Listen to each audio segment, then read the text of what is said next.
Where do you want to go next? There's so many places I can take it. Is there anything you want to specifically talk about? Like what are you passionate about communicating right now?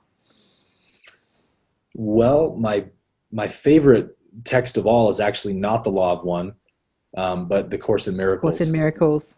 Miracles. So I'm always, I always love talking about that, and that's, to me, it's like my Bible. Okay. The two are very close, but the Course for me, if I had to pick one book to keep with me, absolutely the Course in Miracles. Yeah. I used to carry around the Seth books in my handbag. It was a really fat book, so I had to Yeah, have but I just wanted to have it close to me yeah. at all times. But have you ever heard of Florence Chauvel Shin? No, I haven't. Yeah, she was a metaphysician, she called herself, back in the 30s. I think she died in the 50s, or she left her body in the 50s. Wow. So she was an artist and a metaphysician. And she was the first person that I read that married the law of attraction information with biblical information. So she Oh, translates the Bible through the perspective of law of attraction. so It's before Neville beautiful. Goddard, huh? Probably around the same time. I think When Neville was was in the Neville? 50s, right? Was he in 40s, the 50s. 50s? Probably, yeah. I love the name she gives herself, a metaphysician, an Yeah. artist and a metaphysician. I'm like, I remember reading that going, oh, that's cool. Well, I call myself a metaphysician, I want playing to be with a like, metaphysician. I want to be a metaphysician. But also there was another one, Jane Ponder. Have you ever read her stuff? She was around that No. time too. She was another one. But they talk about speaking the word, speaking your reality into existence. So there's a lot of stuff in Florence's books. She called one of her books The Game of Life and How to Play It. And people would come to her for spells. It's really beautiful to read because it's so old fashioned. She had to run down to the post office to make a phone call to call somebody. They didn't have phones in their Yeah. houses. And people would say, I owe $30,000 to the tax man, which back then was like millions of Oh, dollars. yeah. And she would say, right, we're going out to lunch and you're going to order the most expensive thing because infinite supply, there is no lack in infinite supply. And you have to tune into infinite supply. And they'd be going, but I've got no money and I don't know how I'm going to pay it. She'd go, Yeah. well, you speak it into existence. And I Wow. have to say, I was listening last night, again, stalking you, to one of your ones about lack, one of your shows about lack. Mhm. And I loved it. I gave it to my little group because you were speaking just about this infinite supply, about there is no lack in the mind of God. Mhm. Do you want to go there? Let's go there. Let's talk about lack. You can bring in the Course of Miracles if you like, what the Course of Sure. Miracles say about that, because lack is the fear that we're all believing to be true, right? Not enough money, not enough health, Mhm. not enough love, not enough time, not enough. So this is one of the fundamental core beliefs that we buy Right. into as humans. Absolutely. Yeah. The Course says the ego is the belief in separation, which Hmm. simultaneously you could say the belief in lack. Lack. And I think there's a passage where the Course says the belief in lack is the only belief you really need to correct.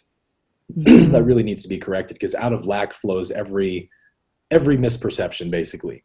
There you are. There you So are. Just repeat that. That's an aha moment.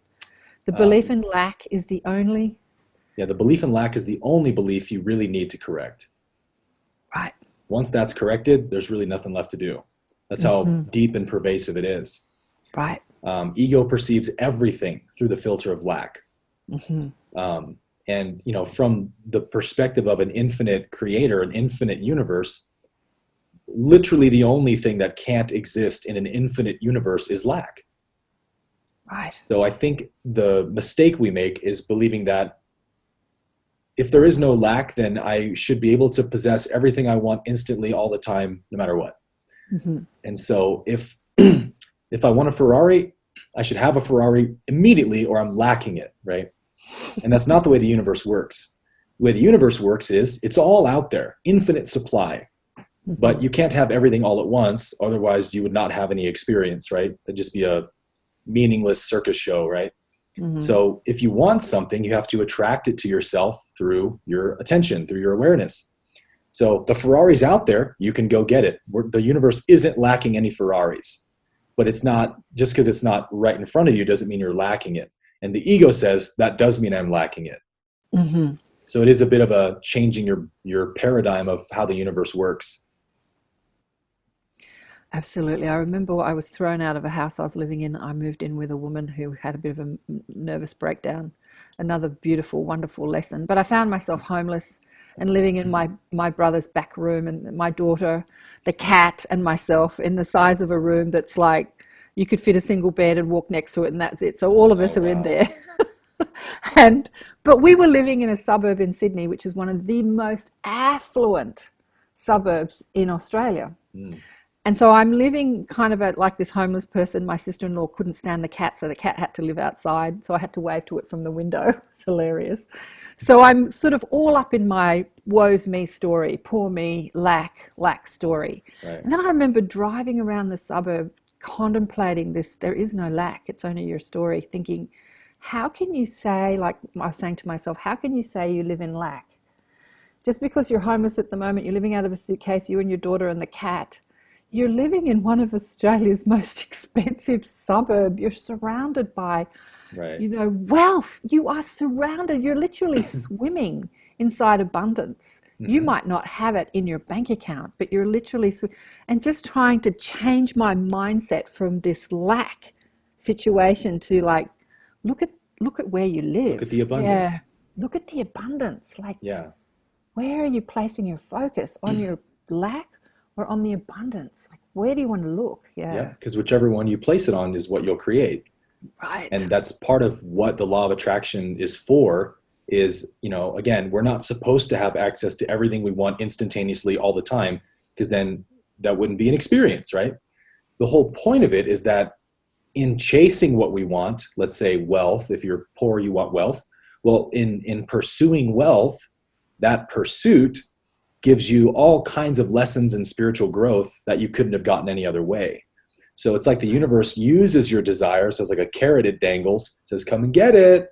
And as you chase it, you experience the contrast and you grow. And so it's all actually for the purpose of spiritual evolution, that we would see our desires reflected out in the universe. I want that, I want that, I want that. And we chase it, we get it. And then it doesn't actually supply us with the ultimate salvation we believed it did.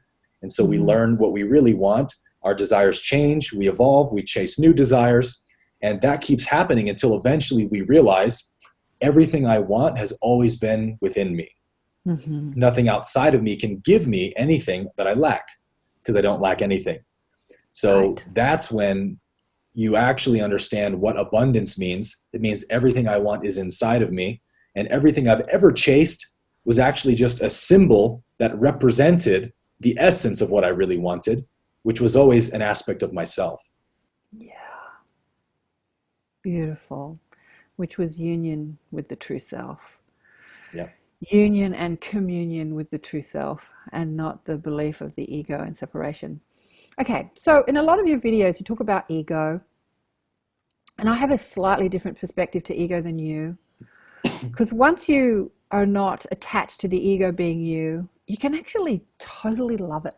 Like, I totally love my ego. I totally love the part of me that questions, that worries, the part of me that forgets who I am as, infinite, creative, unbounded potential. Mm-hmm. Call it God, call it source, call it whatever you want to call it. Right. But because I can kind of don two perspectives, I can be that and then not that, and then be that and then not that.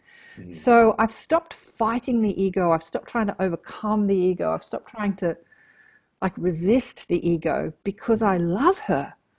She's my character in this play of life. Mm-hmm. And I love her. I love that she questions, because it's only the ego that questions, because the higher self has access to all the answers.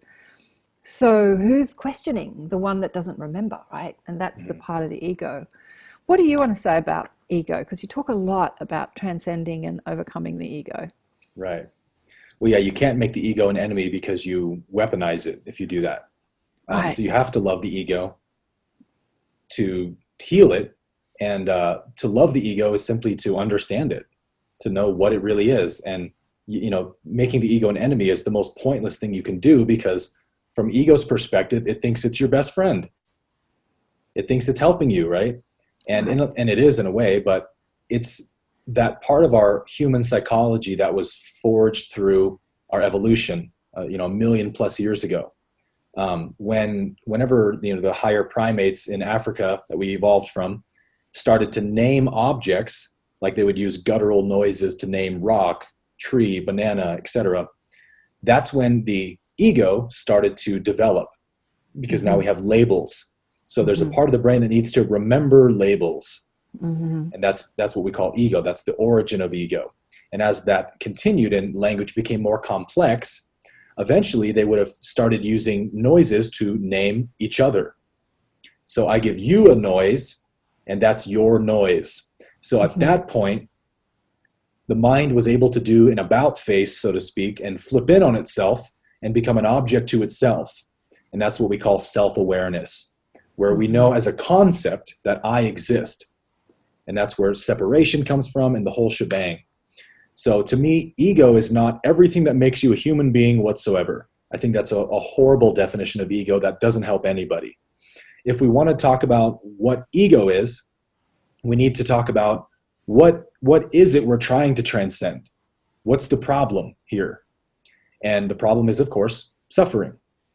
So ego to me is not anything that makes me me, but it's actually one aspect of my psychology, which is the survival mechanism, the self-preservation mechanism of my psychology that was made 1,000,000+ years ago and has been running for 1,000,000+ years. It's that aspect that creates my suffering, because it's that aspect that makes me fear. Fear is very useful for survival. It's that aspect that makes me angry. Anger is very useful for survival. It's the aspect that makes me sad and depressed and feel hopeless. From ego's perspective, those are all good things because they motivate you to get out there and improve yourself. So we had to have a part of our mind that says, you are incomplete. Go improve yourself. Go pursue outcomes. Make positive outcomes happen, because that's how you ascend up the social hierarchy and improve yourself. So again, it's all good from ego's point of view. It's not trying to make you miserable. It doesn't know it's causing you to suffer, right? And so from the higher consciousness point of view, the ego is this amazing mechanism that Source put in place to ensure our evolution, because it creates all of our suffering. And as the Buddha said, when the suffering ends, the seeking ends, because enlightenment is simply the end of suffering. It's not some magical state of consciousness. You don't become a superhero. It simply means you stop suffering. So you change your perception to where your mind doesn't cause you to suffer anymore. You see things for what they really are. You see the truth of the matter. You accept everything. You stop resisting things. It's only the ego that wants you to resist something, because ego's in the world of duality. Is this good for me or bad for me? If I think it's bad, I resist it. So yeah, again, it's all serving a purpose, and it needs to be understood for what it is in order to heal or transcend it, because simply the ego disappears from your reality when you stop having use for it.